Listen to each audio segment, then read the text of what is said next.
Praise lord. ప్రభువైన యేసు నామములో అందరికీ వందనములు. ఇది దేవుని వాక్యంలో నుంచి కీర్తనల గ్రంథం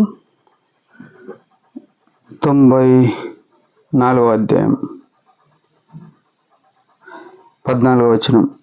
యెహోవా తన ప్రజలను ఎడబాయువాడు కాడు, తన స్వాస్థ్యమును విడనాడువాడు కాడు. ప్రియమైన వాళ్ళారా, కీర్తనల్లో దేవుని యొక్క చిత్తము, దేవుని యొక్క ఉద్దేశము అనేక సార్లు మన జీవితాల్లో చూడగలుగుతున్నాం, మనకు అన్వయించుకోగలుగుతున్నాం. ఈ కీర్తన మోషే రాసిన కీర్తనగా ఉంది. ఏమంటున్నాడు? యెహోవా తన ప్రజలను ఎడబాయేవాడు కాడు అని చెప్తున్నాడు. అంటే మోషే ఎట్లా గమనించినాడు ఆ విషయం అంటే, తను మిద్యాను దేశంలో తన మామ మందని మేపుకుంటున్నప్పుడు ఆ పొదలో యెహోవా అతనికి ప్రత్యక్షమై మాట్లాడుతూ వచ్చినాడు. ఏమని? నేను అబ్రహాము దేవుడను, ఇస్సాకు దేవుడను, యాకోబు దేవుడను. అంటే ఈ దేవుడు తాను ఎవరికైతే నిబంధన చేసినాడో ఆ నిబంధనను తరతరములు గుర్తించుకునే దేవుడై ఉన్నాడు అని మోషే ఎరిగి ఈ మాట చెప్తున్నాడు. అబ్రహాముకు ప్రమాణం చేసినాడు, వాగ్దానం చేసినాడు. ఆ వాగ్దానాన్ని ఇస్సాకులో నెరవేర్చినాడు, ఆ తర్వాత యాకోబులో కూడా నెరవేర్చాడు. ఇశ్రాయేల్ అయిన వారి ప్రజల్లో ఆయన నెరవేరుస్తూ వచ్చినాడు అనే విషయము ఈ మోషే ఎరిగి, మోషే ఎట్లా చూసినాడు? ఐగుప్తులో ఇశ్రాయేలీలు శ్రమలను చూసిన దేవుడుగా నిర్గమకాండం 3:8 నేను వారు పెట్టిన మొరను నిట్టూర్పును చూసి దిగి వచ్చి ఉన్నాను అని చెప్పినాడు. నిజంగా దిగి వచ్చి ఆ పొదల నుంచి మాట్లాడిన ఆ దేవుణ్ణి అనుభవపూర్వకంగా ఎరిగిన ఈ మోషే సెలవిస్తున్న మాట ఏమంటే, యెహోవా తన ప్రజలను ఎడబాయేవాడు కాడు. ప్రియమైన వాళ్ళారా, యెహోవా ఎడబాయడు అనే మాట చూస్తే ఈ ప్రపంచంలో ఏ ఒక్కరైనా ఎడబాస్తారు.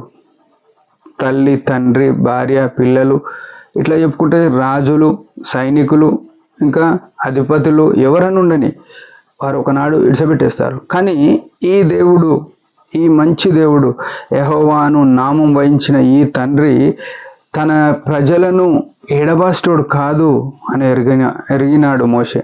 అదే మనకు వివరిస్తున్నాడు.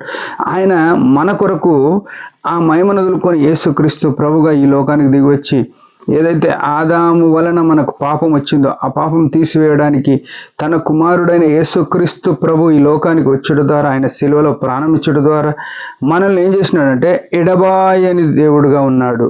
శిలువలో తండ్రి కుమారుని ఎడబాసినాడు. మన పాపమంతా యేసు ప్రభు మీద మోపబడ్డప్పుడు ఆయన పరిశుద్ధుడు కాబట్టి పాపముతో ఉన్న యేసు ప్రభును వదిలేవలసి వచ్చింది. అందుకే శిలువ మీద యేసు ప్రభు పలికిన మాటల్లో 7 మాటల్లో ఒక మాట ఏంటంటే, నా దేవా నా దేవా నన్ను ఎందుకు చేయి విడిచినావు అన్నాడు.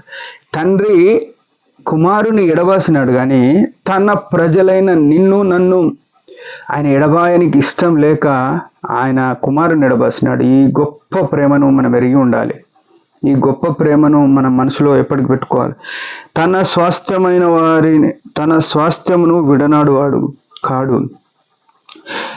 తన కుమారుడు శిలువలో ప్రాణం ఇచ్చడం ద్వారా మనం ఏమైనామంటే తన స్వాస్థ్యమైనాము, తన సొత్తైన ప్రజలుగా అయినాము.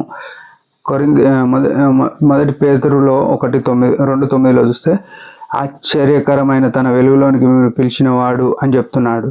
మనం ఏమైనామంటే తన సొత్తైన ప్రజలుగా అయినామని వాక్యంలో రాయబడ్డది. దేవుని సొత్త పరిశుద్ధ జనమును దేవుని సొత్తైన ప్రజలనై ఉన్నారు అని రాసినారు. మనము దేవుని సొత్తు అంటే తన స్వాస్థ్యము. మనల్ని ఆయన ఎడబాయడు, అది గుర్తుపెట్టుకో. ఆయన విడనాడడు అని గుర్తుపెట్టుకోవాలి. ఈ లోకంలో ఎవరు విడిచినా అందరూ విడుస్తారు. తల్లి, తండ్రి, పిల్లలు ఎవరైనా ఒకసారి వదిలేస్తారు. కానీ ఎప్పటికీ ఎడబాయని ఈ ప్రేమ గల ప్రభువును మనం ఏం కోరుకోవాలంటే, మన జీవితంలో ప్రభువా నీవు నాతో ఉండు, నీ చిత్తం ఏదో నాకు బయలుపరచు, నీ చిత్తానుసారంగా జీవించుటకు నువ్వు నాకు కృపనియు, నీ ఆత్మ ద్వారా నడిపియు అని మనం ఎప్పుడైతే అడుగుతామో ఆయన మనతో కూడా ఉండడానికి ఇష్టపడే దేవుడు. ఈ మంచి దేవుణ్ణి మనము వెంబడించేవారమై ఉన్నామా? లేకపోతే ఈ దినం నుంచి ఆయనను వెంబడిద్దాం. ఆయన మనతో ఉండినట్లుగా, మనము ఆయన పాదాల చెంత ఉండినట్లుగా మనం తగ్గించుకొని ఆయనతో గడుపుదాం. దేవుడి మాట దీవించిన ఒక చిన్న ప్రార్థన. పరమ తండ్రి యేసు ప్రభు నామములో వందనాలు. ఉదయకాలం ఇచ్చిన ఆయుష్ని బట్టి స్తోత్రములు.